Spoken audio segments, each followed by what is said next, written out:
शुरू होने जा रहा है बिहार की सियासत का महाकुंभ। हर मुद्दा, हर आवाज, हर उम्मीद, हर आवाज को सुनने आ रही है प्रभात खबर की इलेक्शन एक्सप्रेस। तो तैयार हो जाइए सिर्फ प्रभात खबर के साथ। देखते रहिए Prabhat Khabar election express. Court ने 2006 में जो बॉम्ब ब्लास्ट, ट्रेन ब्लास्ट हुए थे बॉम्बे में, उसमें जो 11 आरोपी थे उनकी निर्दोष मुक्तता की थी, उनको टोटली बाइज्जत बरी किया था।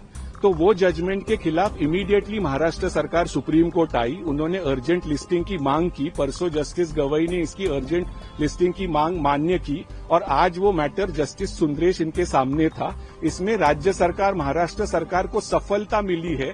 इस आदेश को सुप्रीम कोर्ट ने स्थगित किया है। ये क्यों स्थगित किया है? महाराष्ट्र सरकार का कहना था ये आदेश दूसरे मको का आरोपी और कथित आतंकवादी इस्तेमाल कर सकते हैं।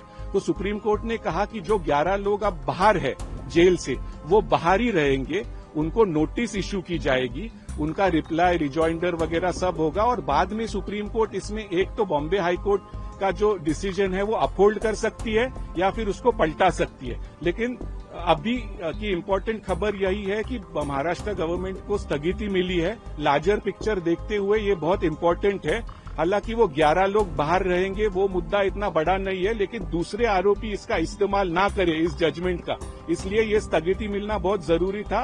और महाराष्ट्र सरकार को बॉम्बे हाईकोर्ट ने जो ट्रेन ब्लास्ट में जो डिसीजन दिया था अभी कुछ दिन पहले, उसके ऊपर स्थगिति मिली है। सुप्रीम कोर्ट ने जजमेंट पर स्टे दिया है कि ये जजमेंट किसी और दूसरे केस में इस्तेमाल नहीं किया जाएगा। इससे हमको कोई फर्क नहीं पड़ता है। और जो लोग अभी रिहा हुए हैं उनकी रिहाई को उसने बाकी रखा है कि ये लोग बाहर ही रहेंगे। अब सुप्रीम कोर्ट में केस चलेगा, नोटिस आएगा, उसके बाद हमारे वकील भी उसमें खड़े होंगे इंशाल्लाह। हाँ, तो इस तरह से जब अब खबर आई कि स्टे दे दिया है तो लोगों को लगा कि उस गलत फहमी पैदा हो रही है लोगों में कि जजमेंट पर स्टे दे दिया है और अब ये जो लोग रिहा हुए हैं इनकी दोबारा गिरफ्तारी होगी। ऐसा नहीं है, इनकी रिहाई हो गई है, अब इनकी गिरफ्तारी नहीं होगी।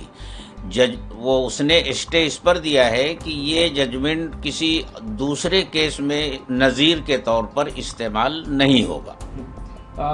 जब ये हाई कोर्ट की तरफ से फैसला आया, जमीयतुल उलमा भी इसी मामले में लीगल हेल्प कर रहे थे उनको, लोगों का क्या रिएक्शन आया आप लोगों की तरफ से? और बाकी ये पूरा फैसला जिस तरह से जमीयतुल उलमा ने मदद की, तो किस तरह से लोगों का रिएक्शन आया, क्या कहना चाहिए? लेकिन ये इनकी मदद करने में जमीयत उलमा ही थी, इसके अलावा कोई और दूसरी तंजीम नहीं थी।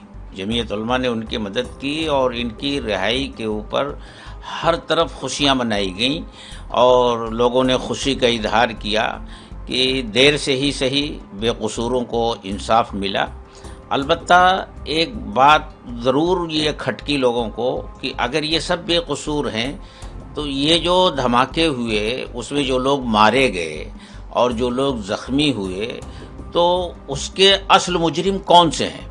ये सवाल अब गवर्नमेंट के सामने भी है, एजेंसियों के सामने भी है और अब उनके ऊपर ये दबाव बनाना चाहिए और दबाव है कि वो असल मुजरिमों को गिरफ्तार करके और उनको सजा दें, दिलवाएं।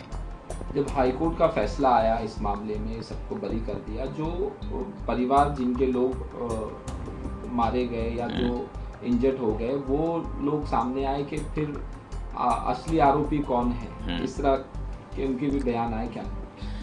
देखिए, उनके बयान आए। असल में इसमें हुआ क्या, इन लोगों की जब गिरफ्तारी हुई तो मीडिया ट्रायल कुछ इस तरह हुआ और एजेंसियों ने कुछ इस तरह के बयानात दिए कि उन लोगों को ये यकीन हो गया कि असल मुजरिम यही हैं। और अब तक उनके जहन में ये बात थी कि असल मुजरिम ये हैं। जब ये हाई कोर्ट का फैसला आया तो वो ये समझे कि असल मुजरिमों को हाई कोर्ट ने छोड़ दिया, जबकि बात ये नहीं है। हाई कोर्ट ने कहा कि असल मुजरिम ये नहीं है, असल मुजरिम कुछ और लोग हैं जो अभी आज़ाद घूम रहे हैं। अब उनकी गिरफ्तारी होनी चाहिए और उनको करार वाकई सजा देनी चाहिए। इस मामले में एटीएस ने इंक्वायरी की, क्राइम ब्रांच ने भी की थी, दोनों के बीच में कोऑर्डिनेशन नहीं था कि क्या हुआ, जो बेगुनाह लोगों को इस तरह से 19 साल। देखिए, वो सारी चीज़ें तो जो हाई कोर्ट का जजमेंट है उसमें है। अब वो तफसीलात आएंगी तो फिर वो सामने आएगी बात, और कि उसमें क्या क्या हुआ है और किस तरह से इनके साथ ज्यादती हुई है। जब ये जो एक्विट हो गए एक्यूज, उनको जब बात की गई उनसे तो उन्होंने अपना दुख दर्द रखा, काफ़ी बातें बताई। आप क्या कहेंगे उसमें? भाई, उसमें उन्होंने जो कुछ बताया है वो बहुत ही दर्दनाक है।